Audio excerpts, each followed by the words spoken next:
Welcome to Let's Chew the Gum. I'm your host, Protocol. We're talking about a lot of things in this show while we chew the gum. And as always, on each and every show, we always have something for your mind, something for your mind, something for your mind, 정신을 집어넣으세요. 어떤 것 필요합니까? something for your 정신을 집어넣으세요. mind, 정신을 집어넣으세요. something for your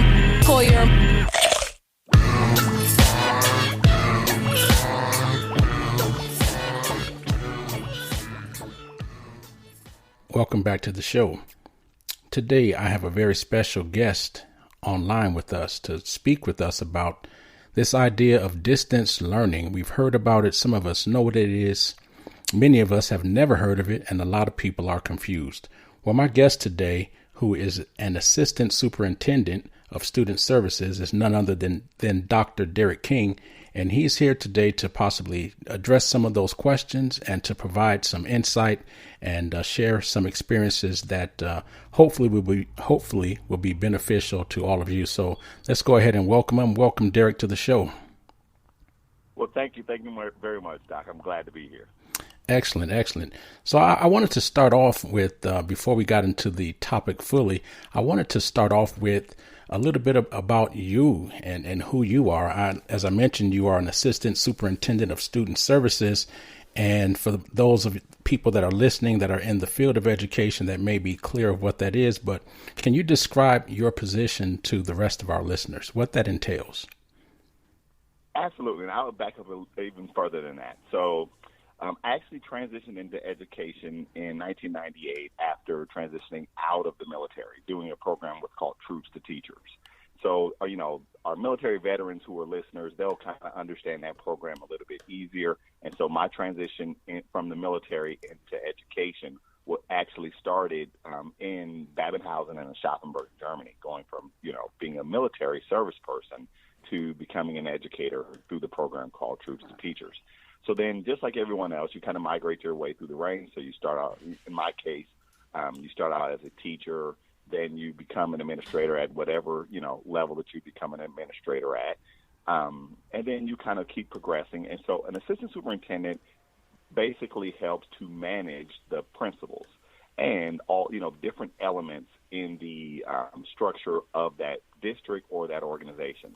In our case, the student services, what falls under me, happens to be everything related to both student services, whether that's student meals, student engagement, instruction, the educational pieces, special education, all of the departments that are outside of, in most cases, I would say finance and or the role of the superintendent and or the role of the HR.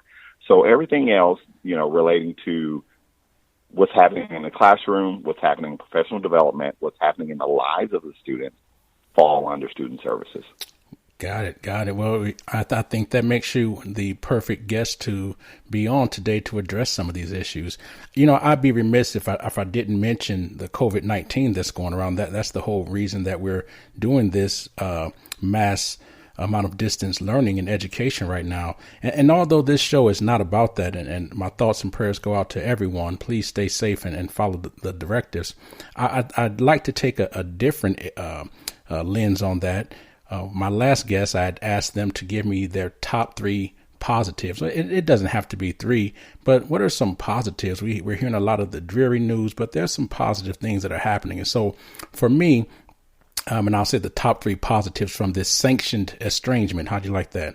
Sanctioned estrangement. Oh, sure. That sounds good. Someone said, someone's probably saying, what is that? So a government ordered social distancing. How about that? My top 3, I'll go really quick as an example, and you can chime in and give 1 or 3 if you have them.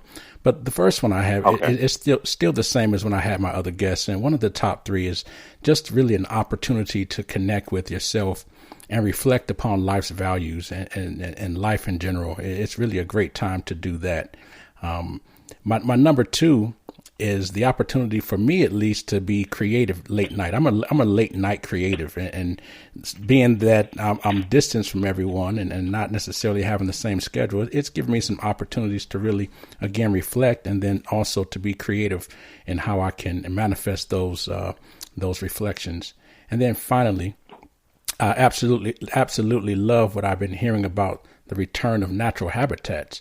And as I was thinking of that, I believe I saw you make a post about that. That may be where I first saw that from. But the idea of deer returning to Japan streets and the dolphins in the Venice Canal, et cetera, et cetera. So those are my top three.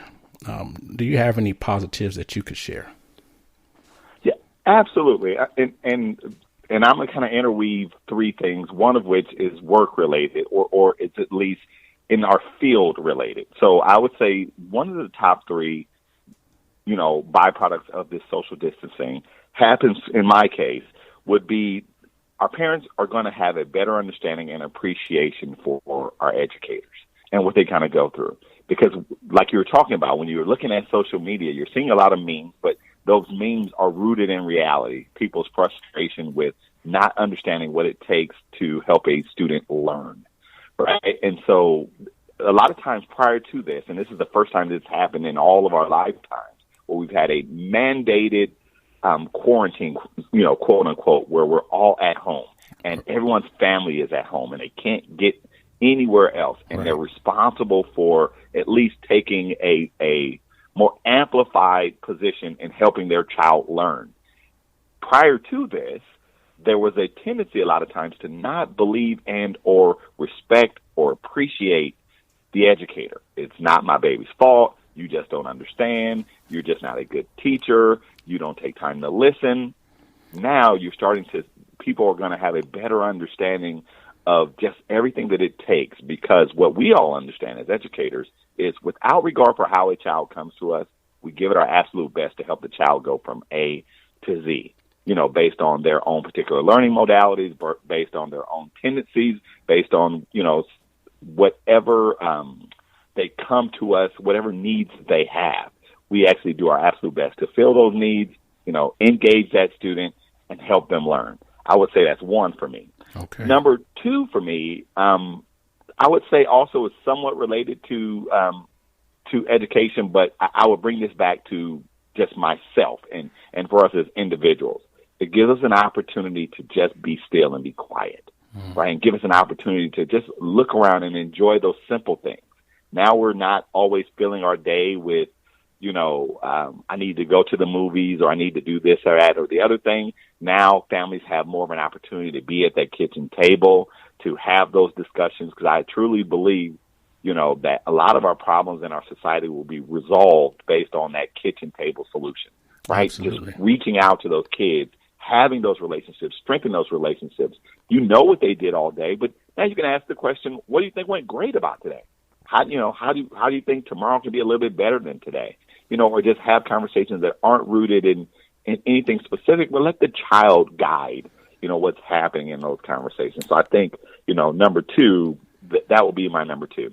How about that? And then for me, number three, hopefully we don't just go right back to everything becoming so consumer oriented, right? And what I mean by that is, now that we're at home, we, at least me, I spent the other day just sitting out looking at my fish, sitting by, I happen to have a fire table or whatever. It doesn't cost me anything to turn that fire table on. And I just sat there and I just listened to music. And I did that for like 2.5 hours. And it was absolutely great. And I really, really appreciated doing that, But that would be my third. Absolutely. No, man, those are great. And I think that it would be a shame if things just went back to the way they were. And I have a suspicion that they won't in a lot of ways. And I hope in a lot of positive ways. No, that's great, man. So I appreciate that, because people need to hear that positive side. We definitely need balance. We know the realities, but we definitely need balance. Well, okay, man. So let's yes, indeed. So let's get into the reason that we are here and the reason that people are listening. I'd like to think they enjoyed our top three also. So with this distance learning, I know many of us have been distance education, I should say, because there's the teaching component as well as the learning component. And I know a lot Absolutely. of us have done this for years, and some people have never done it. And there's just a lot of, you can almost feel the angst when you're looking on social media sites from some people. And in turn, I've seen there are several LEAs or school districts that have been as revealing as they can be at the time, because they're receiving directives and there's a lot of logistics that go with it, but it's leaving some people without sufficient answers or ideas. So if we can just talk about that. So I guess my first, not really question, but thought that I would pose to you is, how are teachers in a distance learning format going to, or how should they attempt to keep students engaged? Again, you spoke about the learning modalities, right? So what does that look like? Mm-hmm. Well, let me back up and say, so I have worked for Excelsior Charter Schools. We've been around for 25 years. We've always been a hybrid of independent study and traditional seat time, like meaning our kids go to class, but also there's a lot of distance learning that's involved. Now, the reason why I use the term independent study is just because that's how it's identified in the California Department of Education. But the reality is exactly what you mentioned, using the term distance learning.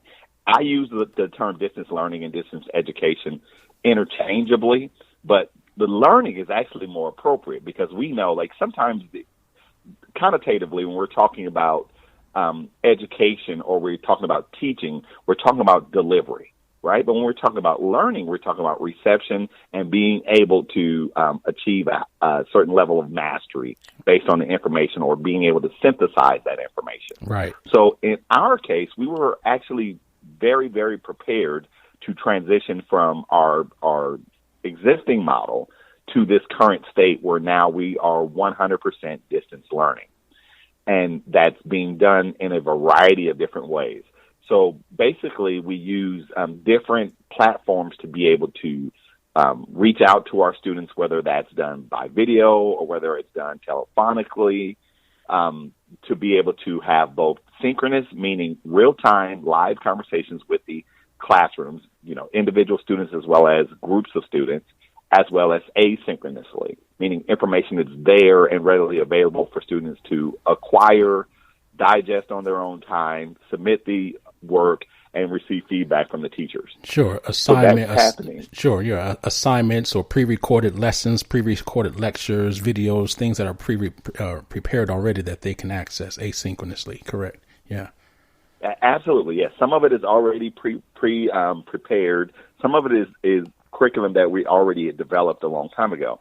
So to address all the different learning modalities, we always had it to where we're always going to increase the amount of instructional time. Meaning, if you provided instruction in a classroom, but then you found something that would enrich that lesson, we would put it in our systems. Like in our case, happens to be Canvas, which allows teachers to collaborate, parents to collaborate, students to collaborate. That's both real time and asynchronously. Like, meaning we can all log in and have those conversations, whether that's via video, whether it's via telephone, or any combination of those two, and have discussions on the student's performance to include the student, as well as information and instruction that's already there. The student can submit their assignments. In our case right now for distance learning, we have prescribed times, just like a master schedule. Right. We have those master schedules for those instructional times, meaning 7th grade English is happening at this time with this teacher and this time with this other teacher, and 8th grade, and physics is happening at this time in biology, and so on and so on. Well, I mentioned that we would take some online questions during this interview, and your last statement, the question that is being asked fits perfectly. So this is from, happens to be a teacher from the high desert, San Bernardino County. For you guys that aren't here, that's Southern California, San Bernardino County, the largest county in the United States. So this teacher asked, well, you're welcome. She says, thank you for the clarifying emails and resources. I'm not sure which teacher this is, but you're welcome. The question she asked is, how are we supposed to monitor our own children's education at home while conducting our lessons simultaneously. What is this supposed to look like? I imagine she is a teacher. She has her own